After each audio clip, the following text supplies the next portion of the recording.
Welcome to the First Look Seminar, and Gino Bacola. Only 2 weekends left here at the Great Race Place. Time is flying by once again, my friend. Yeah, and if you can't make it out to New York and you're not hanging out with Frank Miramati, who's calling the races over there at Saratoga, come on out to Santa Anita, have fun, watch the big races, and then play along, and you can get involved in this late pick 5 sequence that we're going to talk about, because I don't think that pick 6 carried over, that we had the favorite in that last race. So we'll be diving into the late pick 5 sequence, and we'll be keeping an eye out on the Belmont and everything going on at Saratoga. A lot of horses from Southern California are out there, and in particular, Journalism and Baeza, who I think right now are actually the first and second betting choices in the early wagering. Looks like Baeza is about 7-2, and Sovereignty is actually 5-1 really early on in the betting. Very early in the betting, and we will cover the pick 5 seminar, Skip, and then at the end we will talk Belmont real quick before we sign off. But another good day of racing. I'm sure you're looking forward to it. Yeah, I'm really looking forward to this weekend of racing. Santa Anita's only got 2 weeks left or a week left, so we need to make some money out there. And I'm looking forward to the Belmont tomorrow at Saratoga, and should be a great weekend of racing. And I can't wait to get it going. And our man Justin Equine Edge is back, and he's in the paddock at Santa Anita. I see. I didn't even see you out there today. Right? I was there. No, but I did take that picture. I've been to Santa Anita twice, and I took that one time, and I was like, I'll put it on as my background today. So I love it. I was watching the race earlier, big 40-1 bomb there, late. But I was confused. I turned on the races, and I heard Pete Aiello, and I was like, whoa, wait, what's happening? My buddy says to me, he's like, what's going on? And then Gino told us, of course, Frank out there at Saratoga, big weekend, Belmont Stakes tomorrow. So it's going to be fun. All right. Well, Gino, like you said, we narrowly escaped another pick 6 carryover, but we are having a pick 5. So let's dive right in. We're starting in race 6 at Santa Anita, 6.5 furlongs, our favorite, down the hill in an allowance race. Gino, what are your thoughts here in leg 1? Yeah, we've probably talked about this horse once or twice before, but I'm definitely going to be using the 6 Uncle Chili in here. Looking at the last couple races, some legitimate trouble in the last 2. Go 3 starts back. That race going 6 furlongs, that's very good. And then following that, went down the hill, going 6.5 on April the 5th, was inside, was looking for room, and just didn't really want to move through a tight spot. It was a really tight quarters that they tried to get through but couldn't go through, and then a big gallop out. Last time out, chased a lone speed winner. So you got to be forgiving but for those last 2 races, but I think Uncle Chili is going to really run well in this one. Others to include, there's a lot of horses that are very evenly matched in this race. That's why it's probably going to be a spread out race for a lot of people, but I like to start with the price horses if you're going to be spreading out and using a few. Catmansu makes a whole lot of sense. And the Shillelagh will be in the mix for me as well. So, those will probably be the horses I build most around, including the 6 Uncle Chili. All right. So a couple prices there. Justin, what are your thoughts? Anything else to add here in leg 1?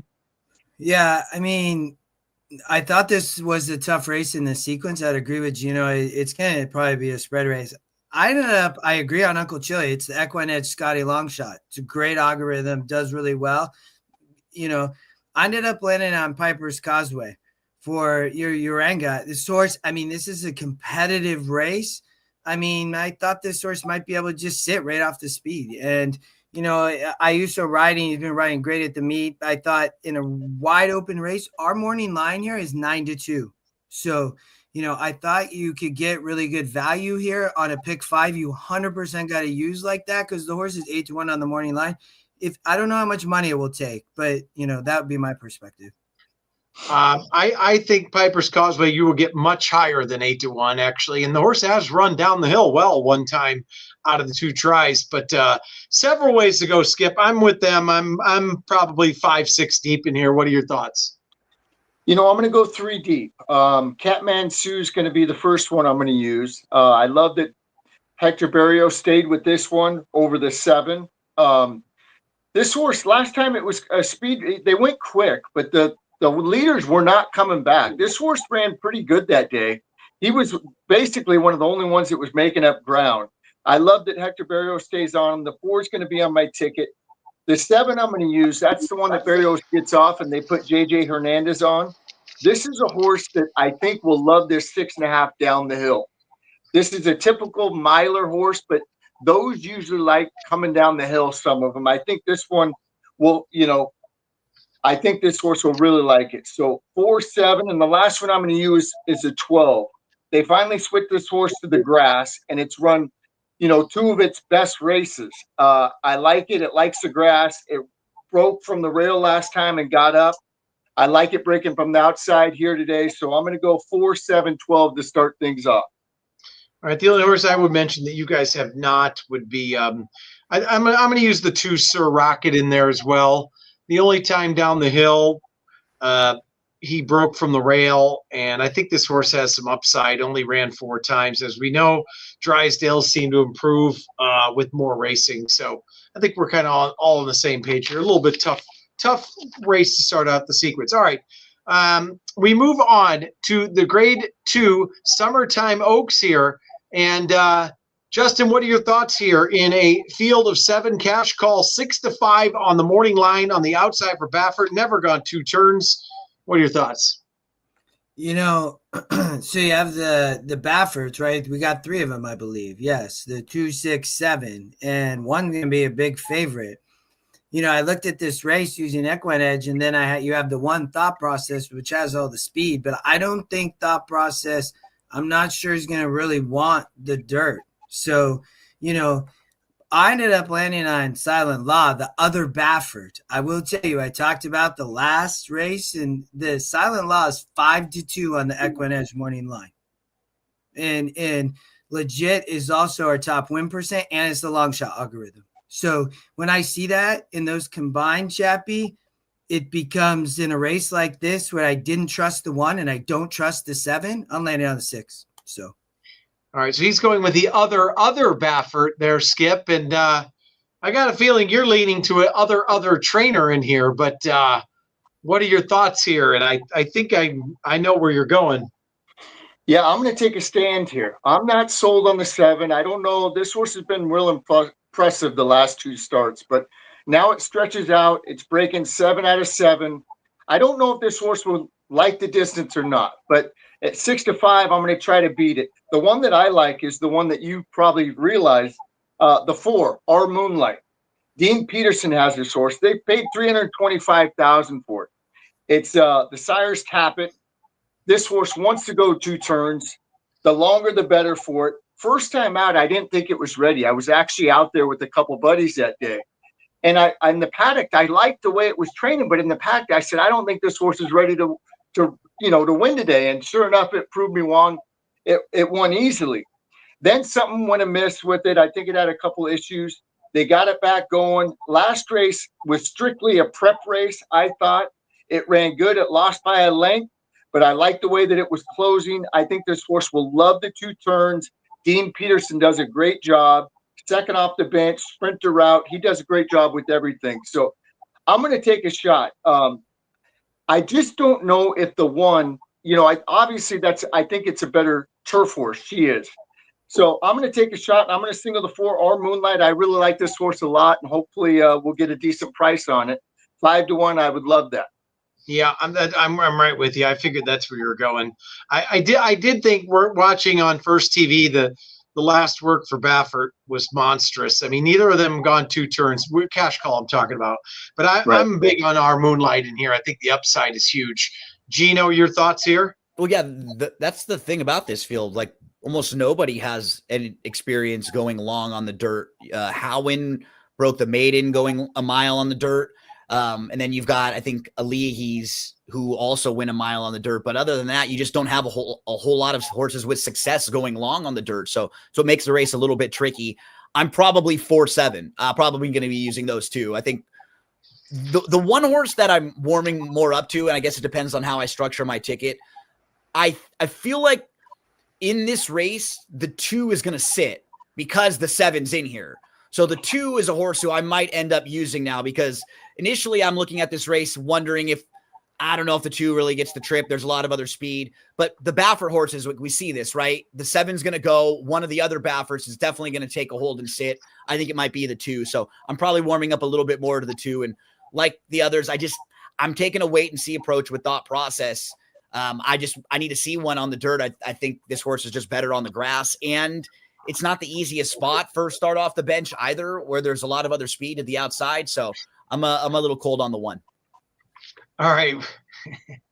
Gio just popped in about a horse he likes later. He's out. He has no shot. Anyways, let's move on to I don't like his horse at all. I'll talk about it later. It's coming up. Race 8 at Santa Anita, Skip. I think we're back to you, are we not?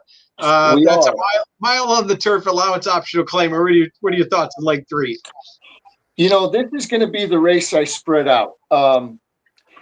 I can't make heads or tails of it. The 1 is sharp. The 1's going to be on the ticket. The 2, Hudson Ridge, is going to be on the ticket. It came off a break.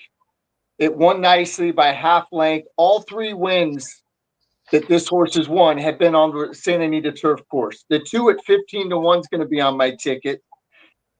The other one I'm going to use is the Zalamo. I got to use Hector Berrios. I love that guy. He rides great all the time, but especially on the grass to me. Last time he was 3-4 wide going in the first turn. He was wide down the backstretch. And then he made that early move. They were going so slow. He made that early move. All that considering, he still held on well. He lost by a length and a quarter. But I think with a more patient ride, and it looks to be like there's some more speed in here, so he won't have to make that early move. I think he'll be tough at 6-1. Lahina Favor's definitely going to be on my ticket. This horse has got 2 wins over the Santa Anita turf course. It's got 3 wins at the distance. This horse, I wrote in my notes, ran like he needed one. And then the big jock switch. 10's going to be on my ticket at 8-1. The 11, Jules Salehe with Michael McCarthy. This horse is sharp form right now. It's won 2 out of its last 3. It almost is 3 for 3 with its last 3. It lost by a nose. That's going to be on my ticket. So those are the ones I'm going to do. I am going 1, 2, 6, or 1, 2, 8, 10, 11. Okay, interesting. Gino, your thoughts here. A couple of them I have an eye on other than those. What are your thoughts? Yeah, lots of similarities. I had the 8 Zalamo on top. Should probably get a much better trip just sitting off a little bit. Ottoman Prince is one back-to-back. And then Jewel Shillelagh also. So I'll probably be those 3, thinking that Jewel Shillelagh might be the best of the speed horses there. Probably a lot of 1, 8, 11 for me. All right, Justin? Yeah, I'm not going to take too much time, Chappie, because I love the 8, and you guys love the 8, and I love the 8, and I also love the 1. This was definitely a narrow leg for me, for sure. I think, at first when I looked at it, I wasn't sure, and then I just dove deep. I got Fraser on the turf, and you talked about Berrios. I love them both here. I think Ottoman Prince can sit the trip, and you talked about Zalamo. So Zalamo's the Sky Longshot. Talked about them a little bit earlier, and then Ottoman Prince is the second Scotty pick. So I narrowed to those, Chappie. So gotcha. Are there a couple of them I think are very interesting that you guys can talk about? I think the 7 King of Clubs, so lightly raced, 2 for 2. That last race that he won on March 23rd on the turf, he won so easily that I think there's a ton of upside there. So I think this horse has got a huge shot at 10-1. Pratt has obviously been on this horse every time. We know where he's at tomorrow. So Tyler Bates jumps on. And then I'm going to use the 12 Spy Catcher. I know the post isn't the greatest, but I think if this horse gets any kind of a trip early, this horse stalks and if this horse can get over early, gets a great stalking trip and kind of gets a run on some of these deep closers. So I think the 7 and 12 are must uses for me. So, all right. Gino, on to race 9, maiden 50 Calbreds. This is not the strongest race in the world, but a field of 8. What are your thoughts? Yeah, a couple that I will definitely be using. The first is the quick wheelback for Sella Hall, who was a horse who actually showed some ability in the debut, was training well, drew the rail, and took a few strides to really get going. was inside, was about 5 lengths off, was 8th in that field of 10, stayed inside, got room, shot through nicely. The top 2 had separated, but this horse really ran on well for 3rd. Now you get the drop for the 2nd start. You get the quick wheel back for like a homebred. So I think they're trying to get a win with this horse, probably with just a couple weeks left in the meet. This is a good spot. The one horse that we know has some ability is Butterfly Beach. This horse had a brutal trip in the career debut. That was going 6 furlongs on the turf. It was so bad that she was favored in her 2nd start because everybody saw that. Everybody came back and bet her in that 2nd start. And her 2nd start was kind of weird. She was sitting 2nd, but she ended up chasing a lone speed winner. She kind of looms up the challenge, but that horse kicks on. And then in her 3rd start, after a couple of months, they just went to the front, and she's kind of running spots. There's ability there with her. I sort of feel like they're kind of starting over, getting to the dirt and dropping in class. Like, I don't want to let her beat me because there's something sneaky there with her if they can put it all together. The other one that I was looking at, the inside horse is a bit interesting. The Dam was a 3-time winner who won the first couple starts. And actually, she's a half to a grade 1 winner named Daddy's Ruby, who won her first couple starts, and then a half to another first-time out winner. So for this level, that's a decent little pedigree and a barn that's super capable. But I want to build a lot around the 6 and 7. The 1 and 8 will probably be on like deeper tickets of mine, but lots of 6, 7.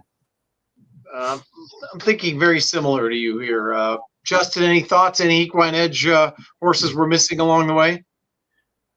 The only one, I thought the 6 had a big look, so I kind of like again that same spot. I mean, I just thought really could improve. You gave a lot more info, so I won't add anything. The only, I don't know, when I look at Roseanne Rules, I just am like, my gosh, is this horse seriously going to win at 0 for 18 or 0 for 17? Because she's dropping like from a lot of our metrics, and she's been competitive in some of these races.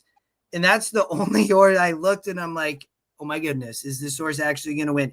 It would not surprise me. So that'd be my only comment. I didn't really like anybody else other than the 6, like in all honesty. So that horse, I was like, oh, but yeah, nothing other than that.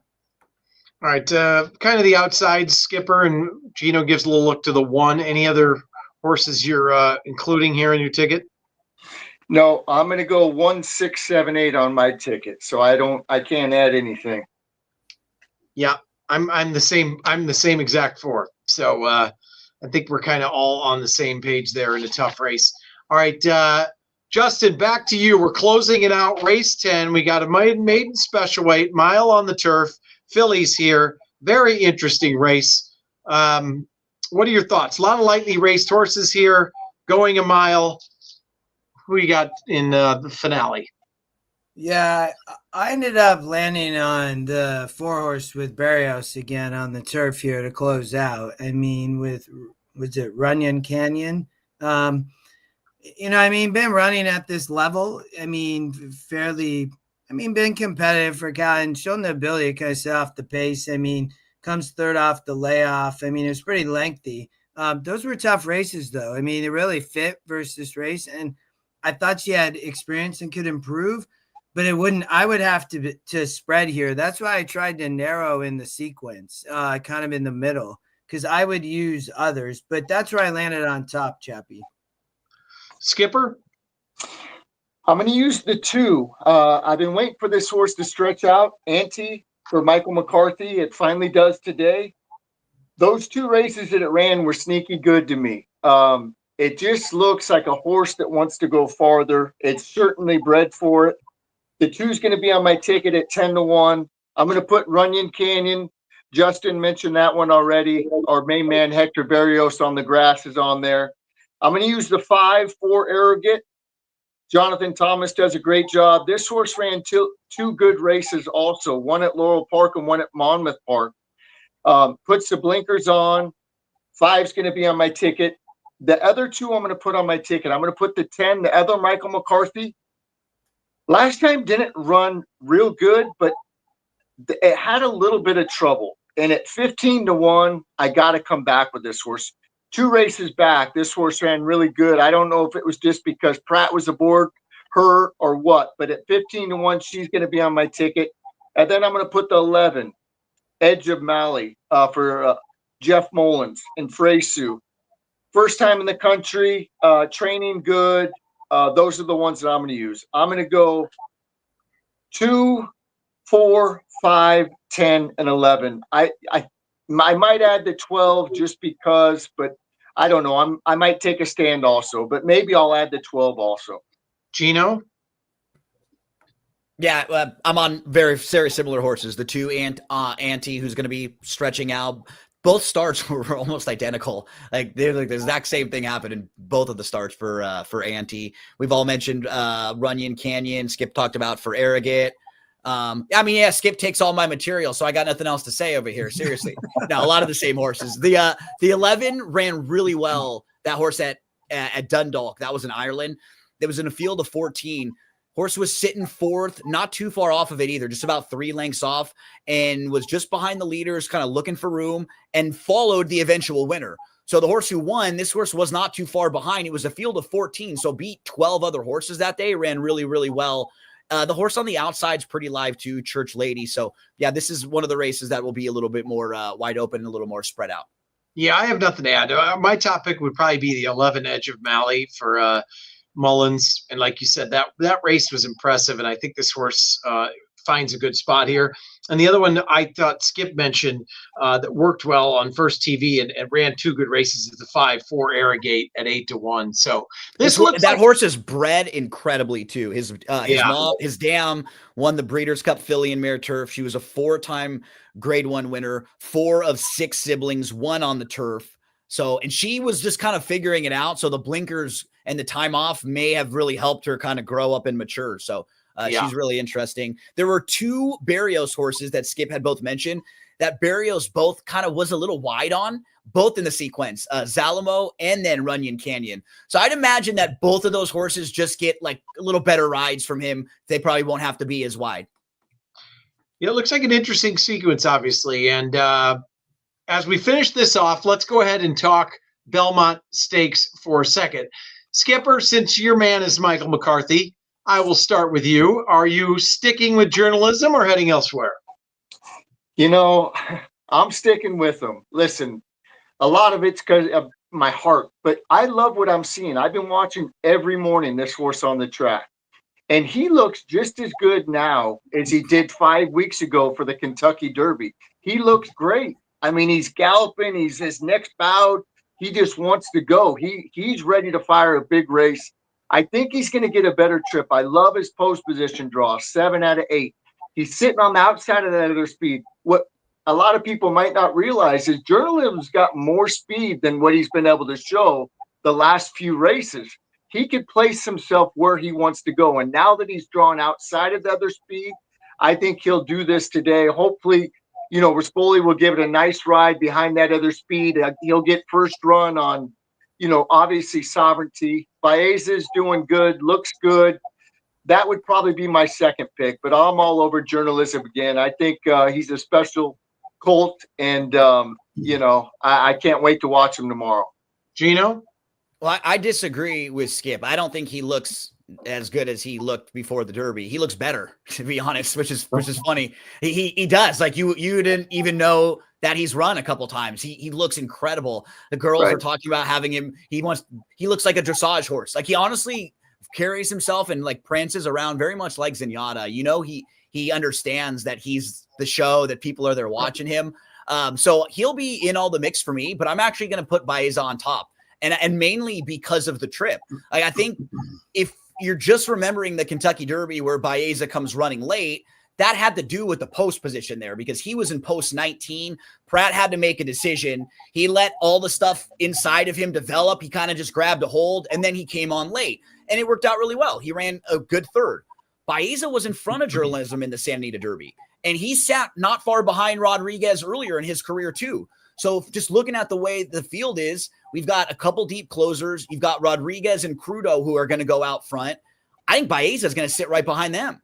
I think he could be sitting third, and he may even get the jump on journalism, who will probably be in front of some of those other closers as well. So, I would try to make a case for Rodriguez, but unfortunately, like for me, he hasn't run now in 2 months because he had to miss the Derby and the Preakness. So he's going into a 1.25 mile race farther than he's ever been off a 2-month break against other really, really good horses. I'm a little bit worried that it might be a bit much for him, turning for home. So I'm probably going to be Baeza journalism with those two. I think if you're betting the race, it's hard to pick the top 3 betting choices, right? You kind of got to maybe pick one or the two or two of the 3 that you're going to pick and take a stand. And I'll wonder if the race doesn't set up as well for Sovereignty because it may not be as much speed early on. They were lining up early in the Derby and all that speed was drawn to the inside. There might be 2 speed horses here versus the 6 or 7 that we had in the Derby. I'm sure Mr. Baffert wasn't very happy with the late addition of the other speed horse. So that changed the complexion completely for Rodriguez, maybe getting the lone F trip. So, Justin, what are your thoughts? And I've actually just started looking at this race today, so I appreciate just getting to hear everybody's thoughts. I've always thought journalism was pretty special, and it's so hard to do this, right? To run like that, and how impressive it was in the last race. I remember we were covering it on Equinedge and watching it, and I mean, that was absolutely incredible to see him win that race at Pimlico. I mean, so in a way, I love hearing what you're saying because I'm like, he's just a very, really amazing racehorse, I think. I do think Sovereignty has a shot, though. I really do. I think Sovereignty is a very nice racehorse as well. And I think the pace could maybe play into Sovereignty's hands. I'm not sure. That's the part that I'm not sure on. But I kind of – Baeza's in the mix for me, but I put the Sovereignty on journalism for me. So yeah, I think it's one of those 3, no matter what. Yeah. Obviously, journalism is a monster. I think maybe 3 races in a row could take its toll this time. That last race was rough, and if you watch the replay, the one thing that scares me that I think maybe I still think he got angry when he ran into those horses and just. Because he was shoving at the 3/8 pole. And I think that's why he stayed inside, because he didn't think he could go around those horses. I think he might be the best horse, but I think it's Baeza's turn. Now, look, any of the 3, I probably toss a coin. But it comes down to price, and right. I think that they're evenly matched. Right. From a gambling standpoint, you have to kind of look for the bigger of the prices. Skipping the Preakness, so you got the rest, and you're going to be 4-1, and the other 2 are going to be 8-5. I'm guessing. Yeah. I don't know.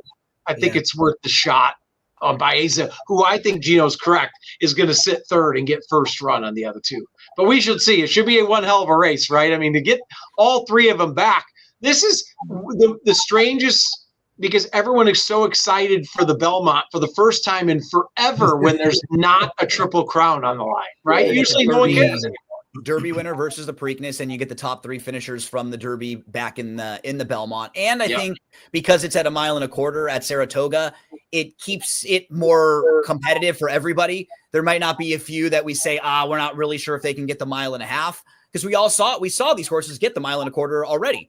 Just 5 weeks ago. So we know they can do it. And if you need any help, DRF has the Clocker reports, the betting strategies, past performances, everything you need at shop.drf.com to get you all ready for tomorrow. 14 races at Belmont, but don't forget about this late pick 5 that we've got for you. It's a tricky little sequence here that starts in race number 6 at Santa Anita.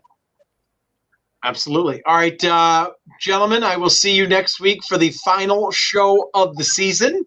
Because we end a week from Sunday. We close down for the rest of the meet. So well done. Good luck tomorrow. And we'll see you next week one last time. Thanks, everybody. Appreciate it. Good luck, everyone. Thanks. Good luck.